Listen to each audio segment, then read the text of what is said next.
Paliwanag ipapaliwanag at soplak na soplak at pahiyang-pahiya itong si Lebiste. Mapapansin nyo, biglang kakambyo si Lebiste dito. So may 2 million nga na Christmas bonus? Kasi sabi ni Kong Erisi wala. Baka siya minority po, wala. Kaya nga, ang panawagan ko, transparency. Yung sinasabi niya 20 million a year. Majority. Hindi. Sa akin, siguro mga 20 million a year. Wala pa naman akong 1 year, pero kung yung natatanggap ko every month, siguro mga aabutin yun, 20 million a year.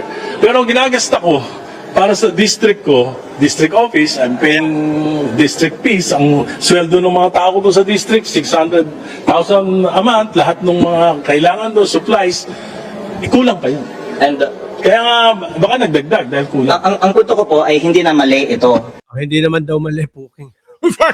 sorry. Hindi ako nagmura. No? Medyo nadala lang ho. Kasi una, pakala niya, ito, Christmas bonus. Ang paano niya, ang parating niya sa mamamayang Pilipino is mali yung may mga ganong mga Christmas bonus. Ayan, narinig nyo. Ang punto ko, hindi na mali. 600,000 a month, lahat ng mga kailangan doon, supplies, ikulang pa yun. And Kaya nga, baka nagdagdag dahil kulang. ang punto ko po ay hindi na mali ito. Pero dapat may transparency. Biglang gano'n na lang. Mahilig din bumwelta itong bata na ito, ano? Yung kay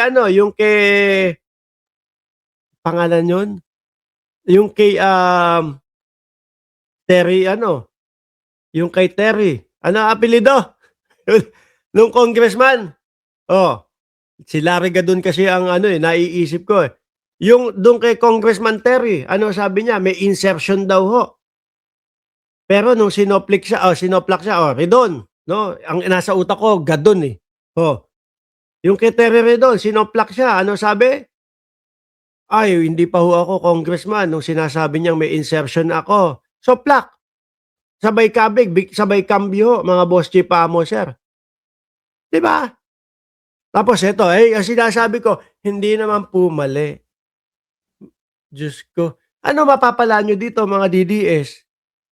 Puro ganun lang. Pagka nasosoplak, biruin mo nga yung mga files niyang pinapakalat. Pati si Edward Hagedorn nandoon. Pati yung isang yumao nandoon ho, mga kababayan.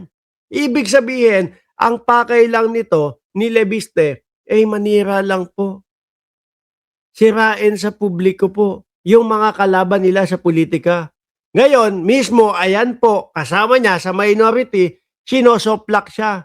Di ba? Ito po ay galing sa MOOE fund. Opo. Or I don't know kung fungible naman yung funds. Pero you can really verify. May binibigyan ngayon na 2 million cash per congressman ngayong linggo. At paliwanag naman po doon, yung mga panggastos po, kagaya po nung sinasabing pagpapaliwanag ni Erice.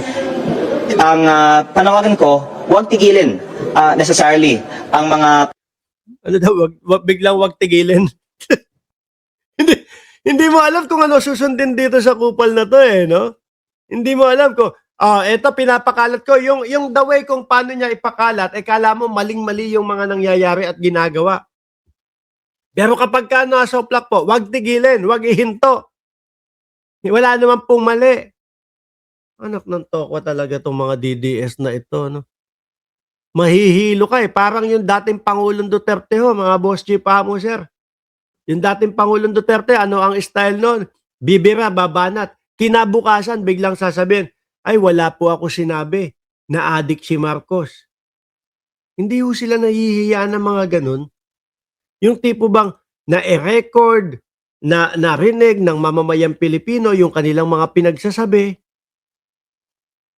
tapos biglang sasabihin nila, papasinungalingan nila kinabukasan. Sasabihin nila ngayon, ay hindi naman po masama yun.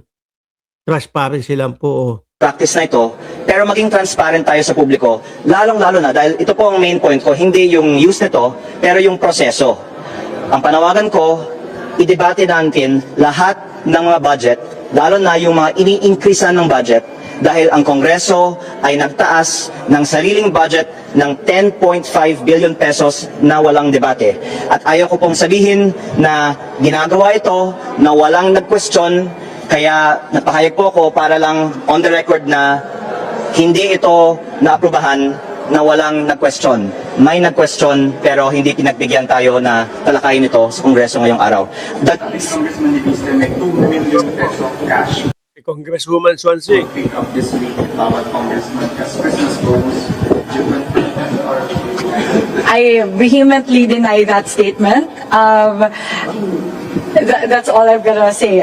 Again, I have said that the House leadership does not influence or try to influence any particular congressman, any individual member of Congress to vote in a particular way or incentivize them in any way. And I know that is what my distinguished colleague was alluding to before, and I have vehemently denied that yesterday during the press conference. Wala pong katotohanan.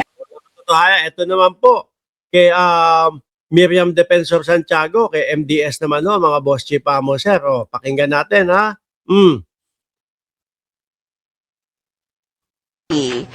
Alam mo yan, ilagay na natin sa layman's language, our office expenses. Bawat buwan, ang bawat senador binibigyan ng 2.2 million Every month. every month. So you receive 2.2 M also every month. Right. You. Miski si Miriam Defensor. Narinig mo, Lebiste? Pinagmumukha niya yung mga bagay-bagay ho, mga kababayan, na mali, na merong mga nangyayaring mga anomalya. Sabi ni Jorge Derlin, look, paano magsalita ang mga congresswoman? Very educated, mas magaling pang magsalita kay Itok-Itok. Naalala niyo na naman si Itok-Itok. Oh. Okay, your office. My office. Yeah, but your salary is something like 75,000. 75,000. Okay, I know that. Yeah. I get 2.2 million. Every month. I am required by the budget office to spend 1/2 of that on personal services, meaning to say, pangsweldo ko sa staff ko. Hindi nila kinukuha ang sweldo nila sa Senate. Oh, Hindi- yeah, not sa Senate, sa office mo. That's right. Per senator. That's right.